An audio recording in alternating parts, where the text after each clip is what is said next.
We know we ask a lot from our patron and support network, and we are always so grateful for your generosity. In these challenging times, it's even harder to raise the funding we need to serve our community and achieve our goals. So we're always looking for new ways to maintain our revenue without adding additional burdens to our supporters. Today, we're excited to share a great opportunity that can really help our community and requires no additional out-of-pocket from you.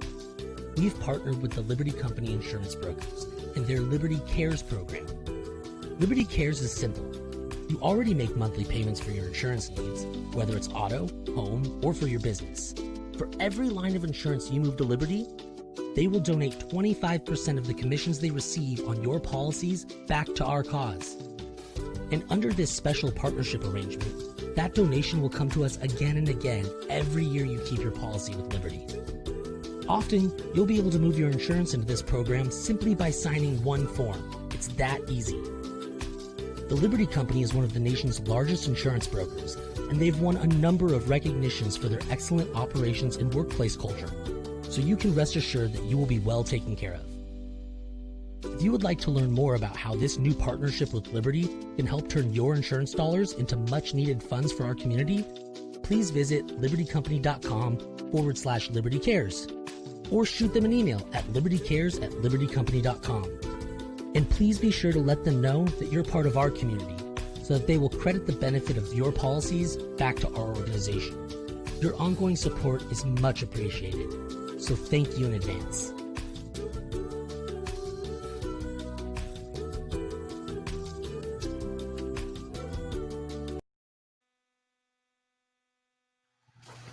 And hello, welcome to Center at Home.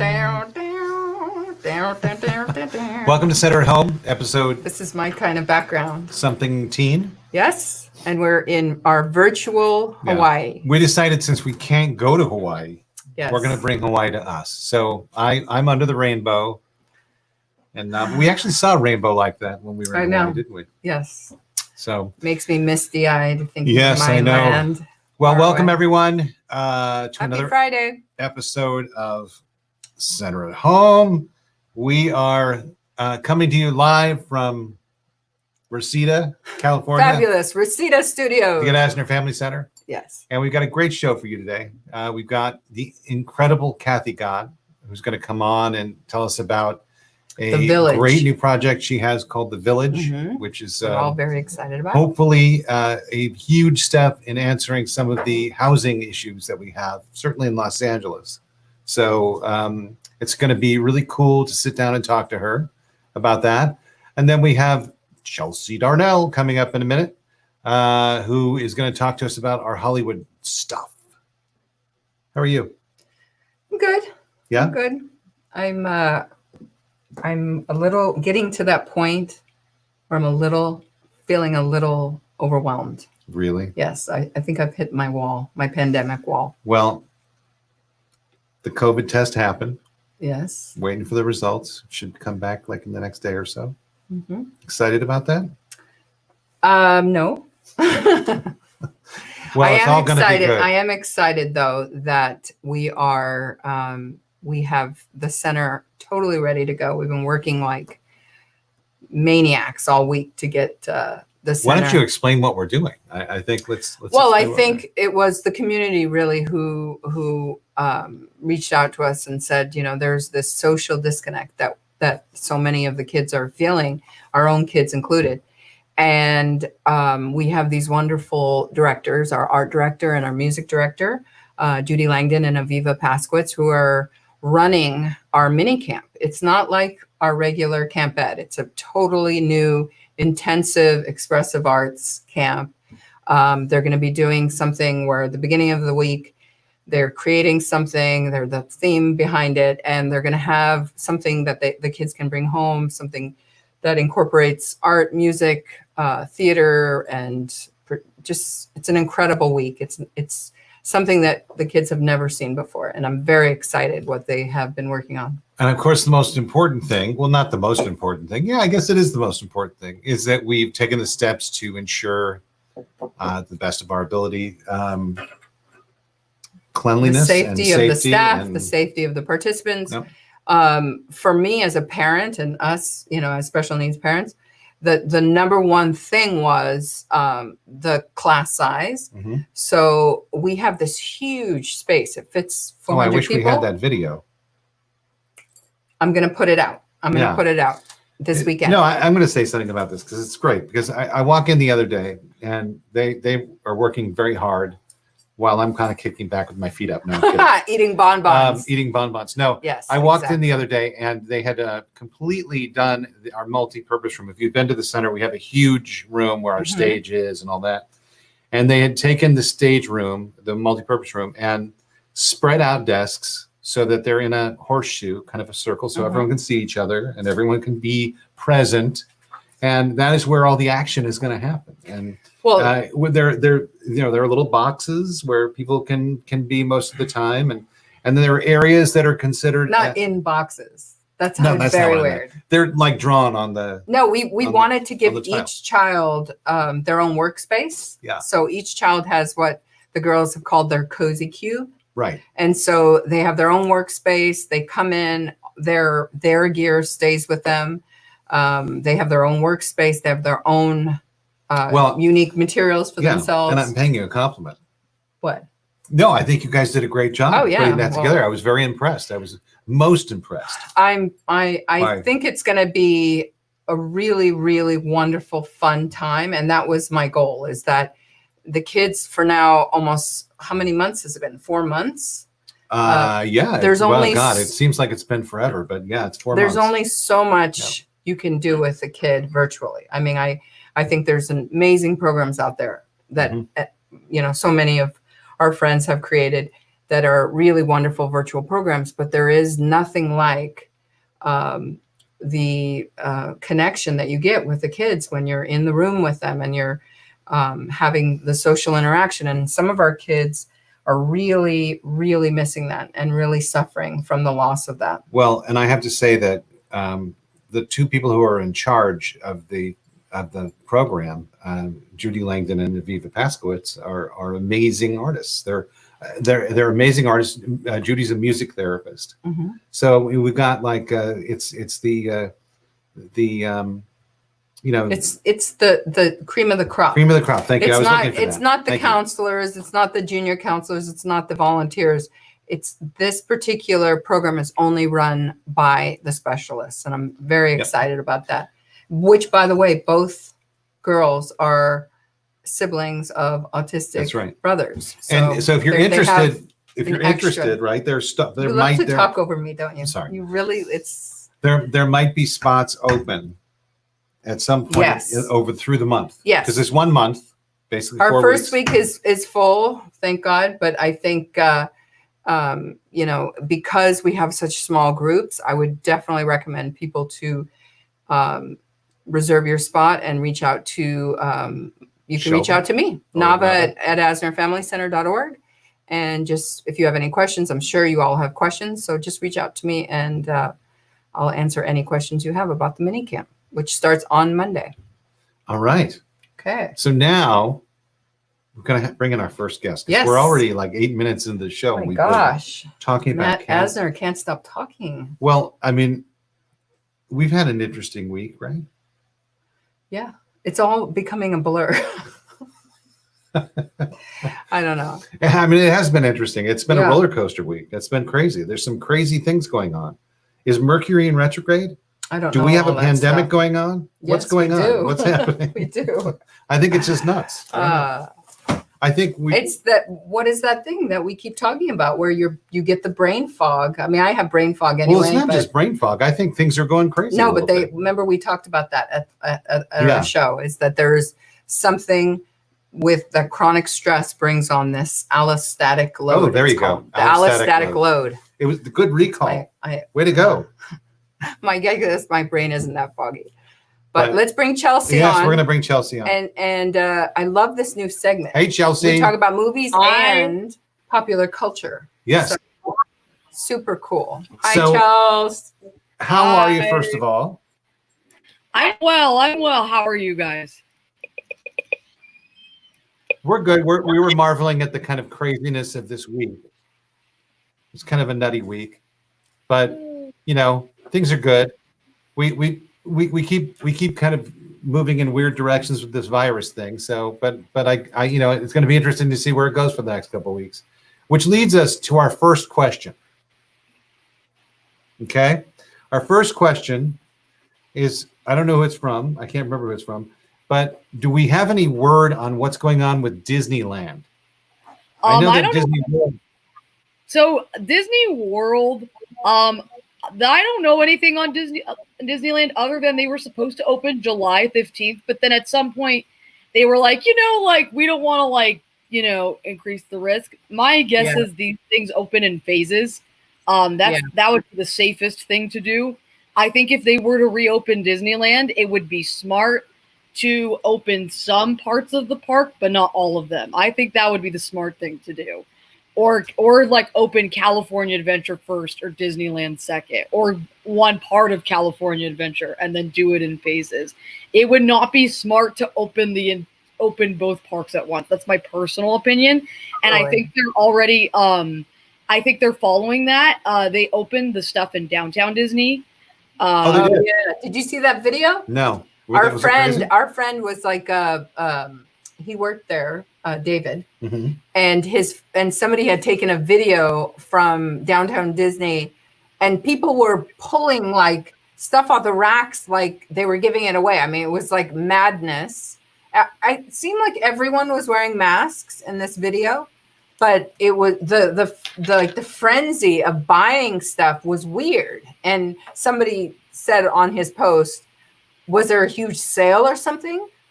And it was just them opening. Yeah, I mean, it was like everyone wanted the swag, and they were going crazy. Wow. It was packed. This store was packed, and it was just a regular Disney store, but only I guess the stuff that they sell at the store you can't get anywhere else. I think my feeling about Disneyland is, and I love Disneyland. I think I could live at Disneyland. I love Disneyland. I could be like Michael Jackson and just kind of like sleep on the Pirates of the Caribbean and something like that. I love Disneyland. But my feeling about it is it's such a social place that it is really going to be hard to social distance at Disneyland. I just don't think it's really possible, So I even worry standing about that. in line. That's what I'm saying. How are you going to space people out standing in line? That's the other thing they might do. So what I'm guessing, because they're probably asking the same questions we are, is what I would do if I were the CEO of Disney, I would tell people to open certain rides first and other rides later.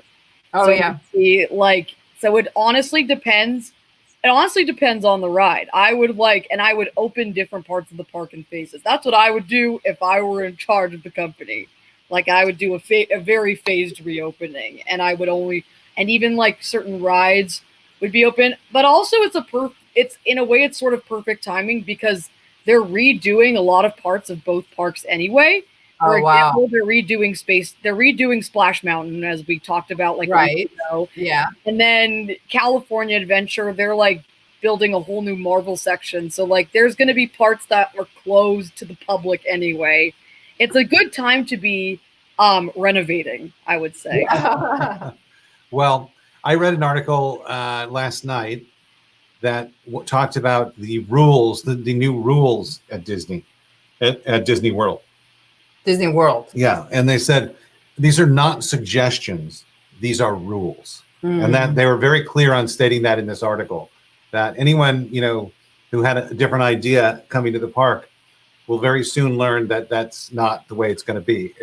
And they said somewhere where if they do reopen, like the stormtroopers are going to be policing throughout the. Oh, seriously? That I thought was cool. That's a little creepy. It's a little. They're going to put the stormtroopers in like, really? Well, it's interesting because like some of these new things, like if it's like they're doing temperature checks, I think that's a good thing to be doing in general. Look, some of this stuff is really good for the new normal. Like there was a time where people didn't wear seatbelts in the cars. I don't know that time. Right. Somebody does. And that new normal, so to speak, ended up being great. And now you go in a car and you don't really question wearing your seatbelt. I think that's going to be the same thing with temperature checks, masks in certain places. So I think there's a lot of good that's going to come out of this. That's a really cool analogy. I actually remember when they just had lap belts. They started with just left. It probably would be super And that was it. dangerous Yeah. if you think about it. But actually, I think if I'm not sure, but I think that people were against wearing seatbelts. Yeah. That it was an and like, infringement on their also, rights. like They restricted their movement. before September 11th, you could just walk into the airport, go on the Yep. next flight. Yep. Now That's you right. have to go through security, you have to take off your shoes. Most people are like, it's a bit of a hassle, but it's for the safety. So I think that's what we're really going to get out of this time is we're going to get a lot of good implementations and policies that I actually hope stay in place in general. God, Chelsea, you have such a positive attitude. I love it. So I was next going to question. say Next question. I have two more questions, so I want to make sure we Okay, get to this let's one. go. This one is funny. It's not funny. It's kind of scary. But what do you think, Chelsea, about Kanye West throwing his hat into the ring? And do you think it's basically another vote for Trump? Let's see. I mean, I usually don't get political, but I will say this. Trump still won despite more people voting for Hillary. So I don't know if there's anything Kanye will or won't do. I think it's I hope people don't vote for him. Yeah. I don't want him to I don't think it's gonna split the vote amongst Democrats because I think most people that are liberal that I know don't want Kanye in office. So I don't think it's going to split the vote amongst the party. I don't know. Well, I mean, it's just the whole thing is just nuts. Bizarre. I just think it's nuts. But I think he's pandering a little bit. Like I Little hope bit. that's it. he hasn't even filed papers yet. Oh, though, he had. from what I've heard. No, I read an maybe article you're saying right. he hadn't filed papers yet. So when he He's finds out, when he He's coming finds out, so late to the game. I can't imagine Yeah. him making it to the last when round. he finds out what needs to happen for him to really kind of get out there and do it, I think he probably will step back. But And I don't think he has enough of a fan following. Yeah, I agree with that. He doesn't 100%. have a platform. Why even muddy the water? That's the well, thing. It's like, I'm why not going to even muddy say the that. water? I'm not going to say that he doesn't have the right to step in and make a difference. Everyone does, but I think we need to kind of work together to make the world a better place. And I think this kind of stuff is just a kind of big distraction, like you said. So what's the last story? Well, the last story is a kind of a really sad story about the beautiful Naya Rivera from Glee. And, this tragedy, she was with this adorable little 4-year-old boy. And Chelsea and I were talking about that her last post on Instagram was a very sweet picture of her and her son. And she says, just you and me, something Right. like that. And it's tragic. First of all, I don't know about you, Chelsea, but I hate lakes. They scare me. I think that Loch Ness Monster is in every lake. There's just something creepy about lakes. By the way, and that lake in particular, not a lot of people want to swim in it. So you actually can swim in Lake Piru. But the thing is that most people who live in the area know not to go in it because apparently the waters are very murky. And apparently there have been at least like 9 drownings in the past year that have happened in that lake. God. So what happened to Naya, if they find her, is probably what happened to many other people. I don't know. I hope it's not on purpose. I hope it's just like an accident,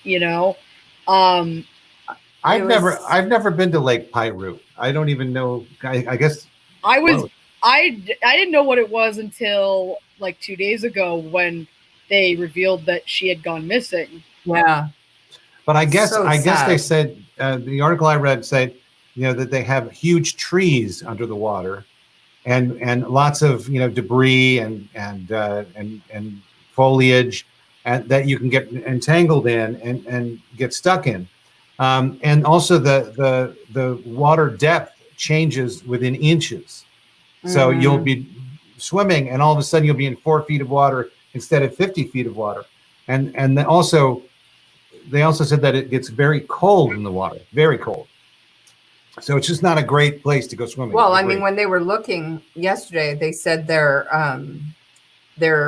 visibility was zero. I mean, the visibility, like Chelsea was saying, it's so murky and weird. Right. But I mean, why would she get off the boat at all if her little guy was in there? I mean, that's why there's so many conspiracies going around. Yeah. And I would hate for this to be a time of conspiracies, but I do wonder.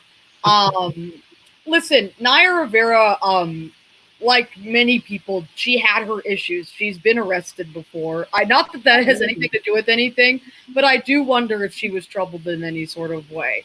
Either way, this is not good. This is not good. Yeah.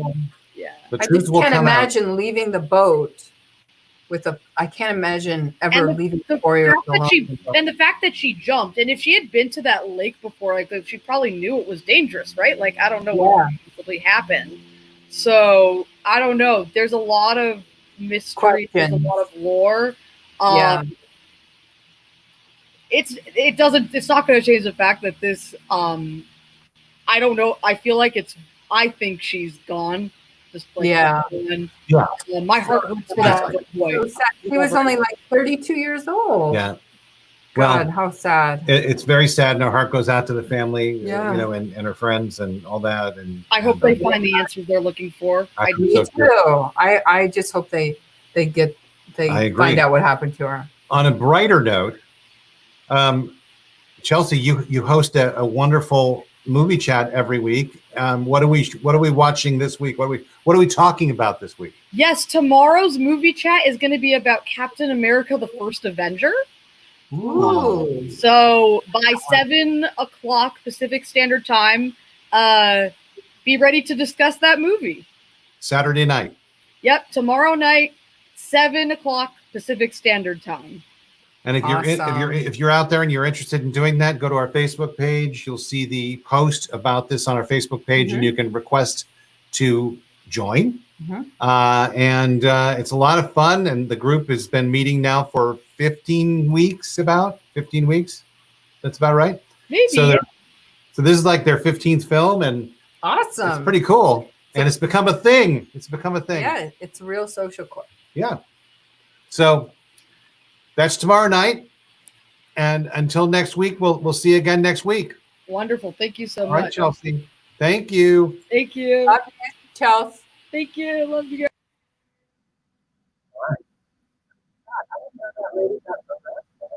I don't know. I would no more go alone on a lake. First of all, lakes terrifying. I always think it's terrifying me. I love you. The ocean is and frankly, you're a better shot of running into trouble. I know, but it just seems so natural and it's like normal. I would lake to me just seems like there's this monster and weird thing. Right? And I think of like giant slimy snakes and creatures that walk like monsters. You don't think that when you're in the ocean? No. My favorite story is about wanting to be I interviewed Navah's dad for Untitled America, and he said, "Oh, I tell you how I want to die." I go, "Okay." He said, "I want to be eaten," and it's actually in the film. Yeah, I want to be eaten by a great shark, a big shark, a big shark. That's what you want. Okay. He was terrified of sharks too, so he's full of it. Answer Robin back. Robin is asking, how can you join the social club? And Robin, you just write to Shelby. Write that. Shelby. I'm going to write this. Here, I'm going to type it here. Shelby at asnerfamilycenter.org. And Chelsea hosts an amazing teen and adults social club for anyone who wants to join. An amazing club, and we were meeting in person. So there. it's really something that the kids are looking forward to have their little social weekly club. And it's not just about movies though. They're No, it's all become really close friends. It's wonderful. It's wonderful. And a lot of fun. Join us, please. So just request a password from Shelby at and so admit you. There we go. So, okay. So I'm going to bring our next guest. Yeah. I got to tell a really funny story. I just got a memory that 1 year ago today, Kathy, we were at Danny's Farm for Camp. We were at Danny's Farm for 1 year ago today. How awesome is that? That was really, really seriously? Yeah, wow. 1 year ago today. How appropriate. I know. How appropriate Kathy is our guest. Yes. Danny was showing us the farm and Navah. Such a great day. Well, I'm fascinated by what Kathy's doing right now. One of the big issues, but one of the big issues that a lot of people face as their child is residential. What's going to happen? Where's my child going to live? How is it going to survive their life? How is it going to have an opportunity? And one of those, Kathy has dedicated herself, kind of answering that question. And it's a very difficult question. We're going to bring Kathy in now. And we're going to talk about it. Kathy, Hello. Hi. how are you? Can I say something real quick? You must do this a lot because your lighting is perfect. It really is. Well, I've never done this. Just a lot of Zooms, but yeah, you're supposed to put the light in front, right? Well, it Yeah, works. we got to do that. It works. Do you have one of those rings that's like in the front there? No, I have a lamp. No. Well, good placement. Good placement. Very good placement. So, Kathy, this is amazing what you're doing. So, I want you to kind of just take us through why you started it and what we're talking about here, because it's a village in Los Angeles. It's called Correct. The Village. It's called The Village, and we're in the early stages of development. However, we've been working on this for several years. And when I say we, technically it's not affiliated with ETA, but there's a program that's been around about 25 years, a wonderful program providing a lot of different supports for adults with developmental disabilities. They provide Danny's job coach at Danny's Farm. I just think they're great people. They're wonderful. So it was born out of this organization, the idea to build an inclusive, independent apartment community in the heart of Los Angeles. And we discussed it with a lot of parents. It's going to be absolutely beautiful, by the way. It's just south of Beverly Hills, near Beverly Drive and Pico. Now we're looking at a picture right now. This is a rendering. Yeah. So it's a rendering of what it might look like, or what it might most likely look like. It is. It's already gone through plan check. So that is what it will very much look like.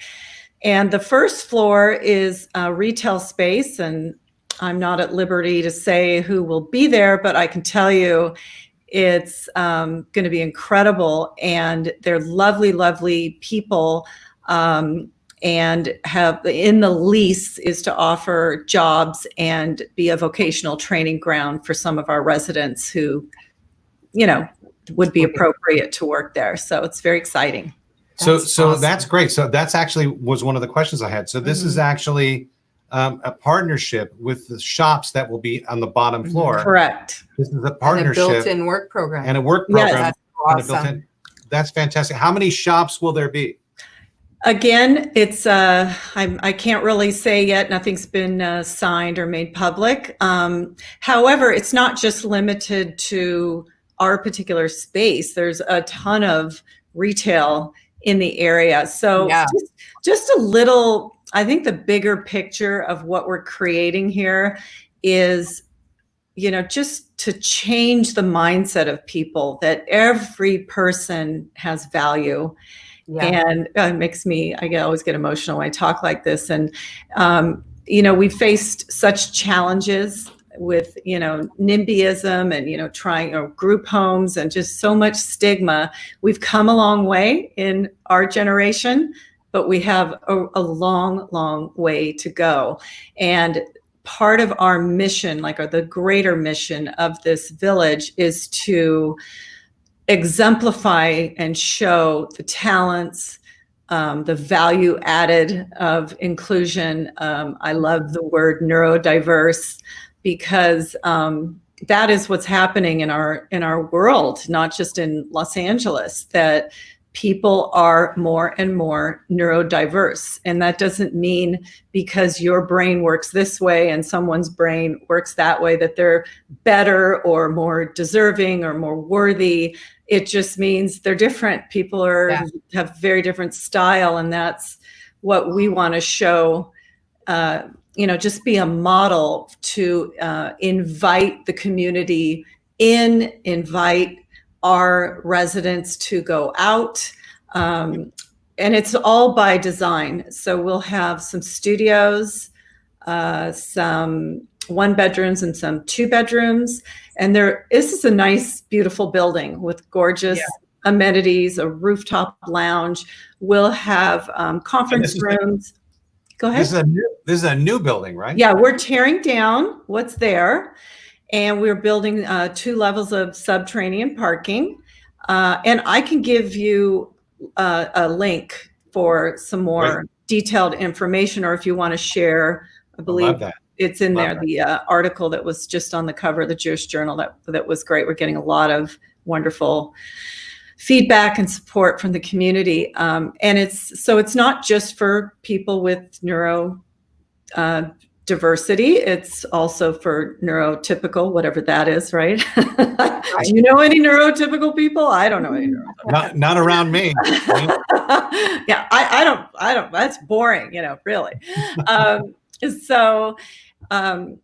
Anyway, it's just going to be beautiful. It's not going to be an institution or a community. It's going to look and feel like any other apartment. A luxury apartment building with a gym, and there's some dining options, and it's also completely in line with all of the HCBS waiver rules. In other words, people will be able to access their regional center services in our building. So it's and everybody's customized. So it's great. Very excited.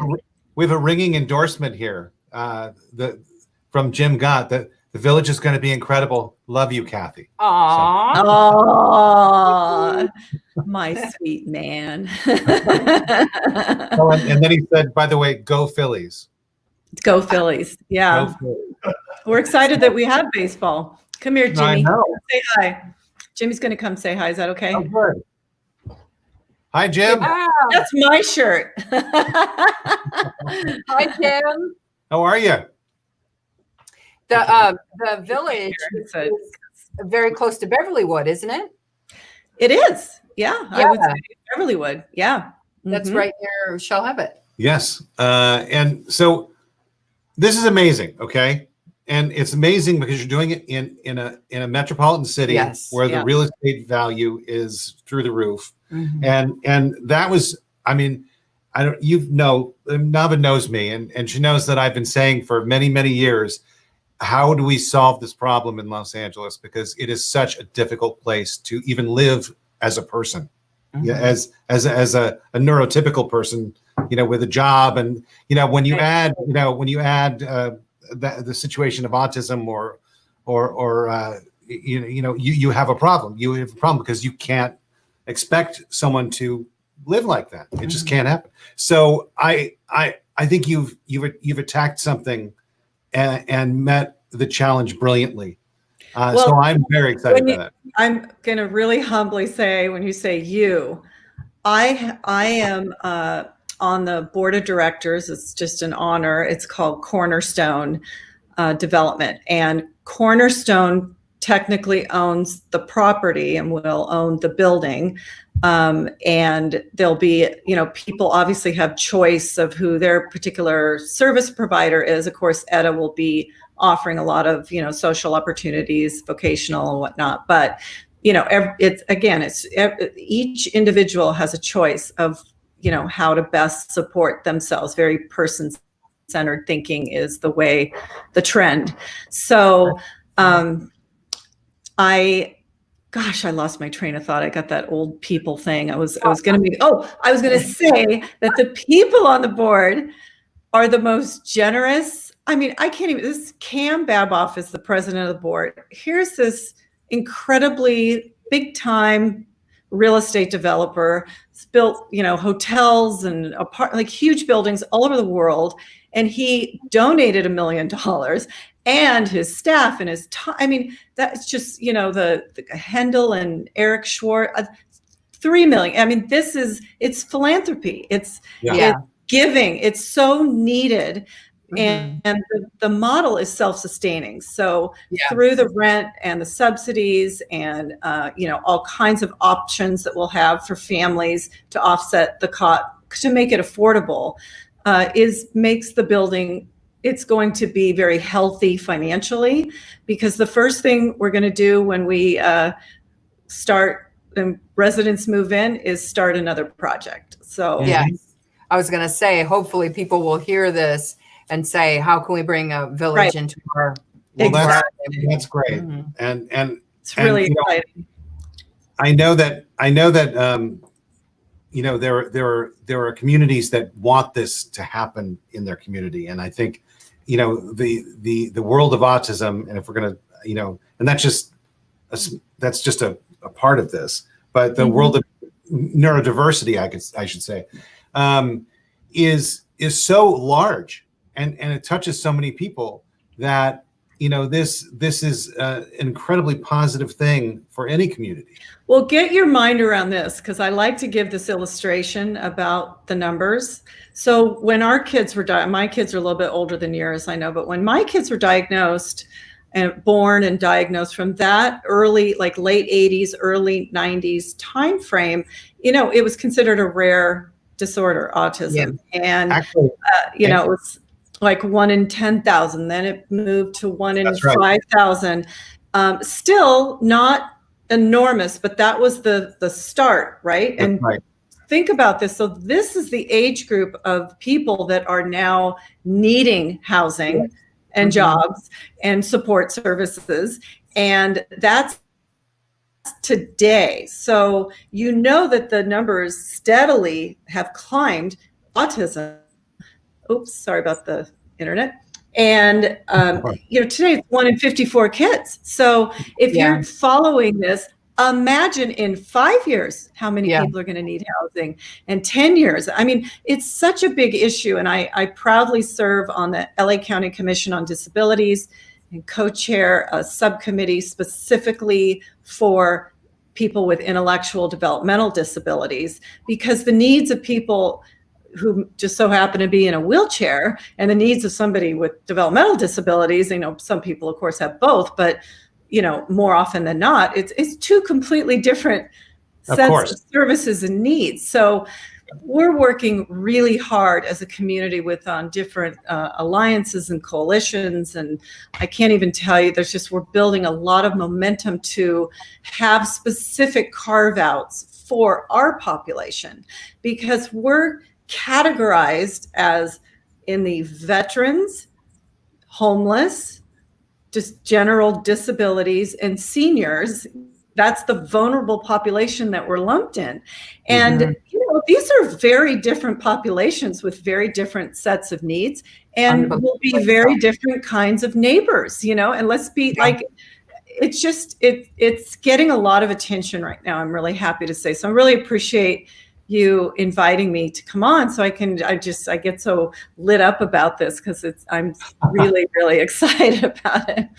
Well, and it's interesting because, you mentioned those numbers, and I have a brother on the spectrum, who's, I think, how's Danny? Danny's in his 20s. Oh yeah, Danny will be 27 next month. So my brother's 31, and so I think when he was diagnosed, I think it was about 1 in 10,000. Mhm. So that's just a crazy, Right. I mean, it's just unbelievable that it's now 1 in 54. And But like Kathy was saying, we have to figure this model out now, because 10 100%. years from now, I mean, it's going to be a coronavirus of kids. No, that's true. It And really no, is. warning people. It's going to be a pandemic of needs. We've been warning people about this in terms of legislation for years and years and years, and it's true. Well, You've got more and more people who are diagnosed who are receiving services as kids, and when Joe Montani was on like a couple weeks ago, and he said, they're kids for this amount of time, but they're adults for this amount of time. Absolutely.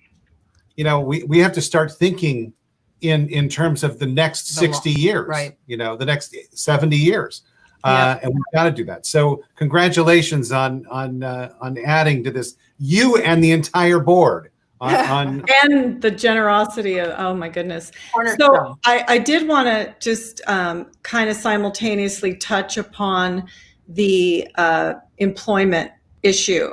And there are likewise so many efforts, and again, a lot of wonderful support services. I see it's so funny, it just pops up, is Jessica Lee, who's the executive director of the Spectrum Works. And this organization, a lot of people in our field that are working on jobs are coming from like Department of Rehab, Regional Center, organizations that serve people with disabilities that are looking for work.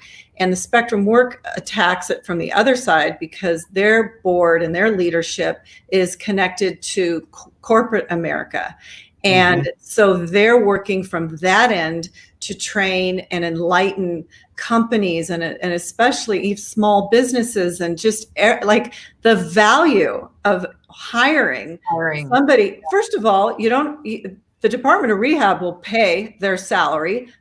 They come with a job coach if that's what's required. So you're getting two people for with all kinds of incentives and subsidies that we fought for. I mean, there's tax benefits, so there's that financial benefit, but the human element and the love that comes into an organization when you embrace someone's differences, you treat them with dignity, and there's a mutual respect that occurs, and the culture change. I just get chills. I'm in Philly now, and I had the great pleasure, and I think there's one of the employees is actually listening, from SAP, that huge software company, who they were featured a couple years ago. Maybe you saw it on national news.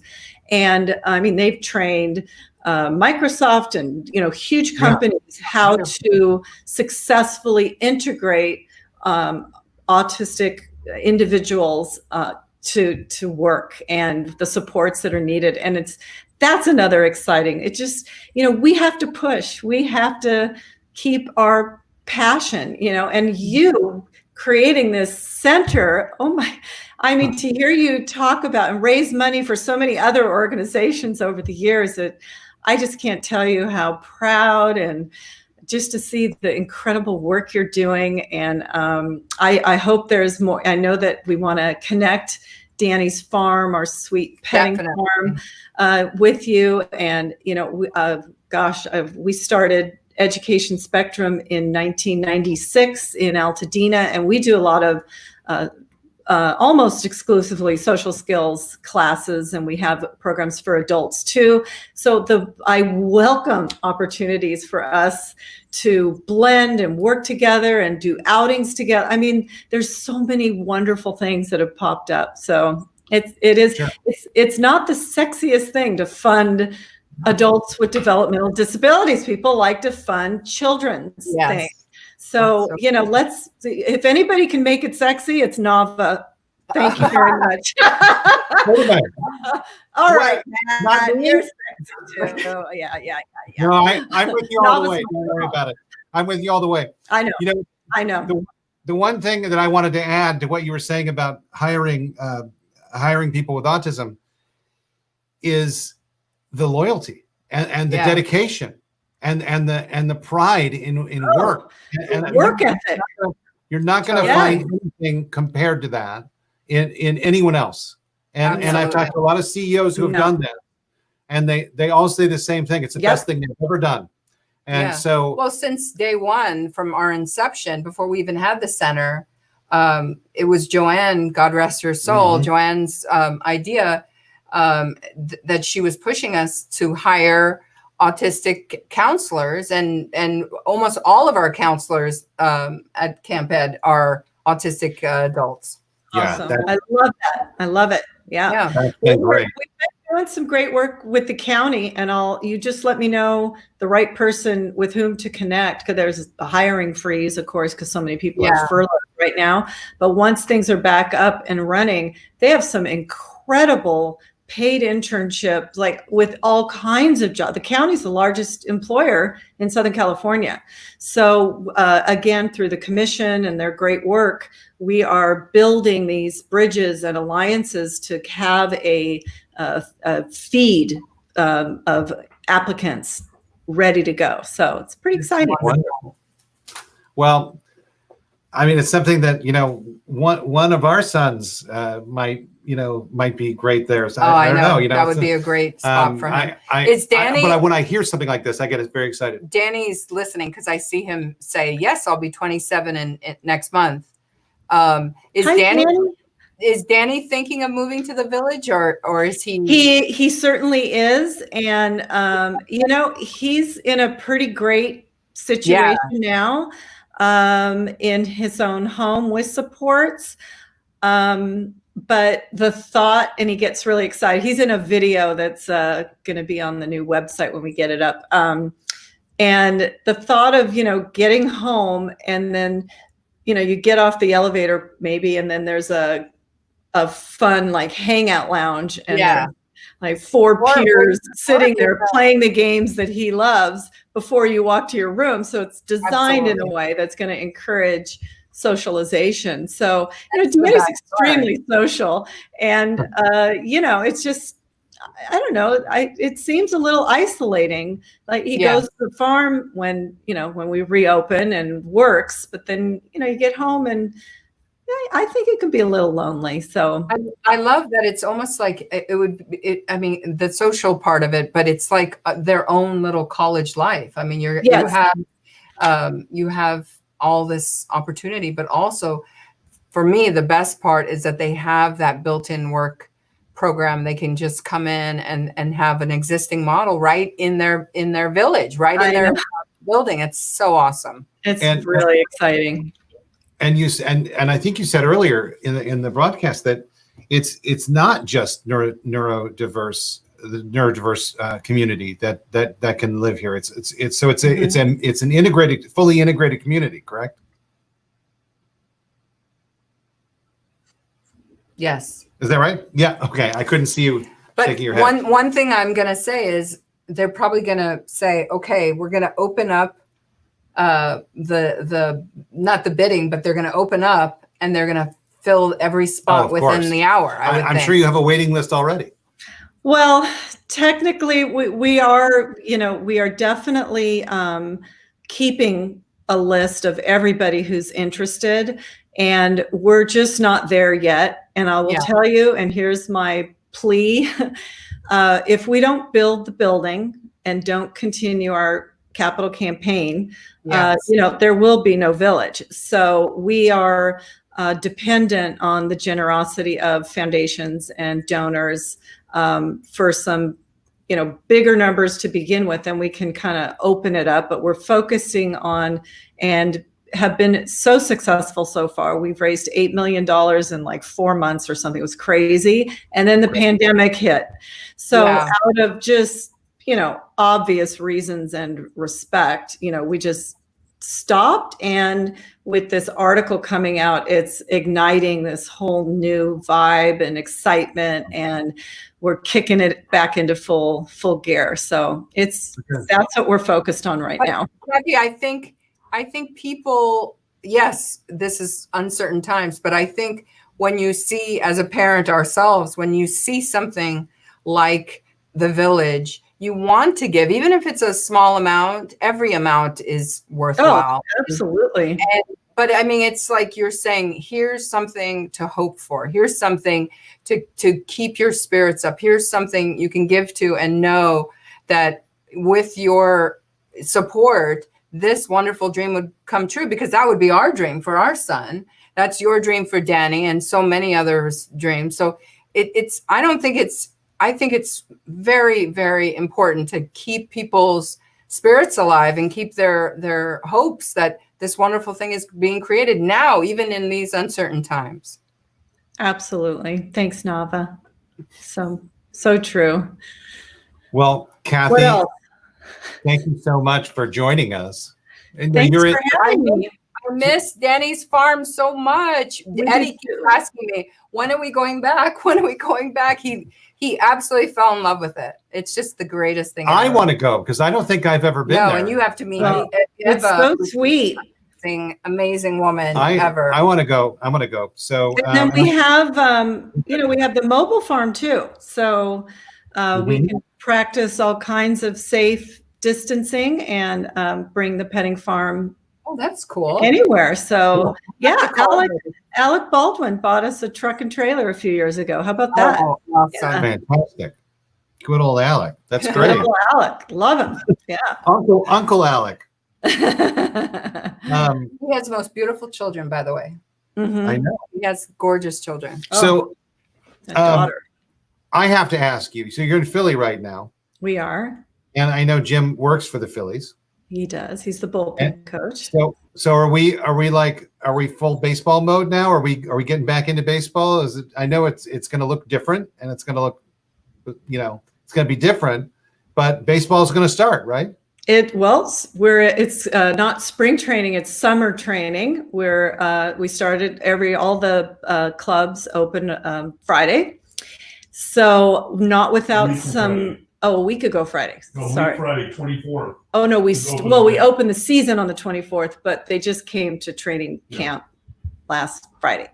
And so training camp is in the park that. yeah, they've decided, just again with minimal amount of travel, just for a lot of health and safety reasons. And it's not going to be like a normal spring training where you're going all over the place and playing games. Going to be, again, everything's just kind of contingent upon how the spread or how they're able to control it. I know that, there were some players and coaches who've already tested positive, and I don't know if you know that Jim and I tested positive. So, Oh my goodness. No. yeah, we were we're good, but we were in Clearwater before we came here. Jim was working with some of the guys in the bullpen who were rehabbing their arms.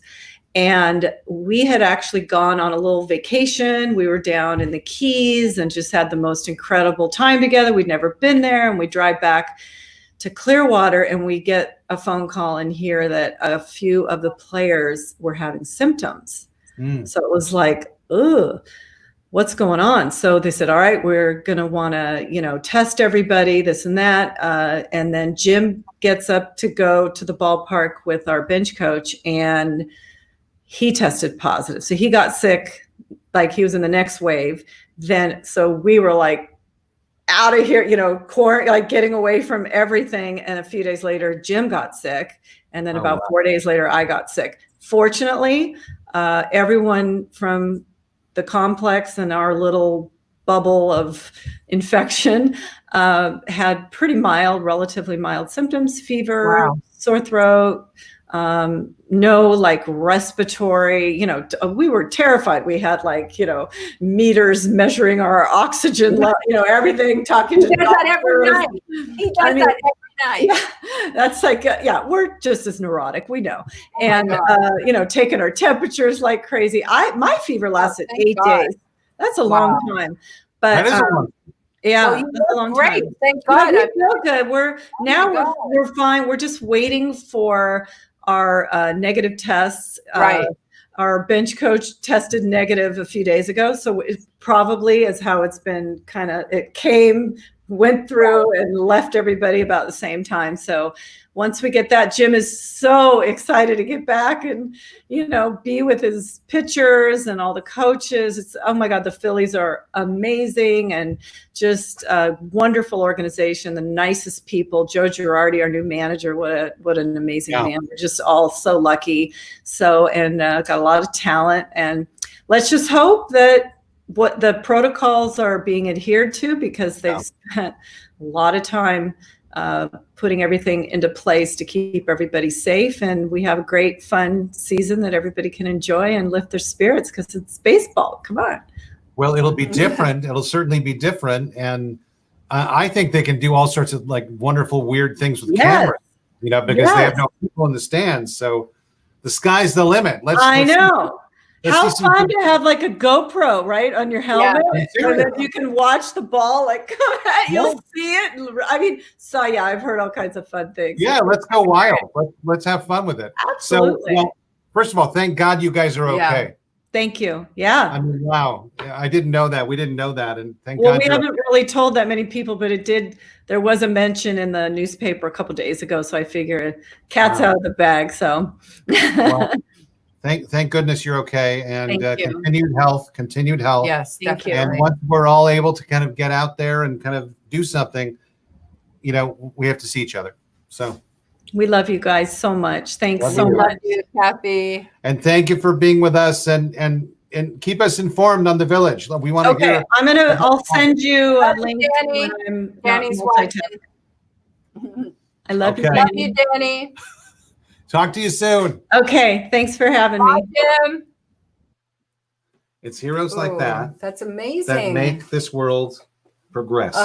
And see, that's what's going to happen. Well, it's the personal passion. You get behind something that you just absolutely, it's beautiful what they're creating there. It's beautiful. And I got to say, I mean, we've seen a lot of solutions. There's a lot of solutions, but they're always out of town. They're always, we live in Los Angeles, and it's always elsewhere. It's always a plane ride. Or they're like Kathy said, they're just like these clinical, hideous places that nobody wants to live in, or very depressing kind of almost. I mean, I've seen people in models that almost look like, old folk homes that are really, really not a place that, a teen or an adult, young adult who wants that social aspect. I mean, for them to be able to go into that beautiful building and be able to work and socialize and hang out. And you're in Beverlywood. Yeah. Beverlywood's like the greatest place in the world.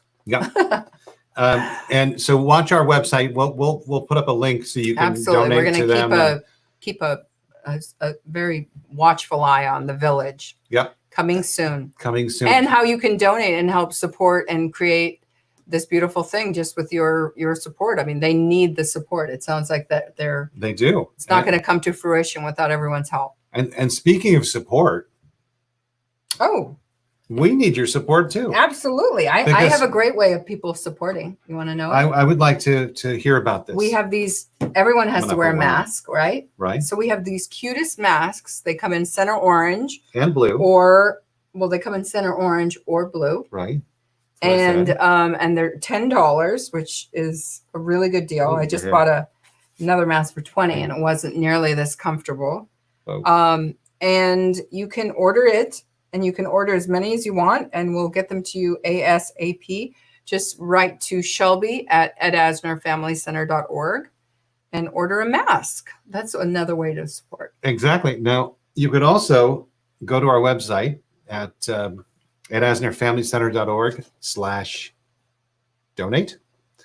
And you could make a donation today for us because we have camp. Or not camp, but our new summer program. Mini camp. And we need to. It's a tiny camp. Yes, but we need to offset the cost of this camp. So any donation would help us do that.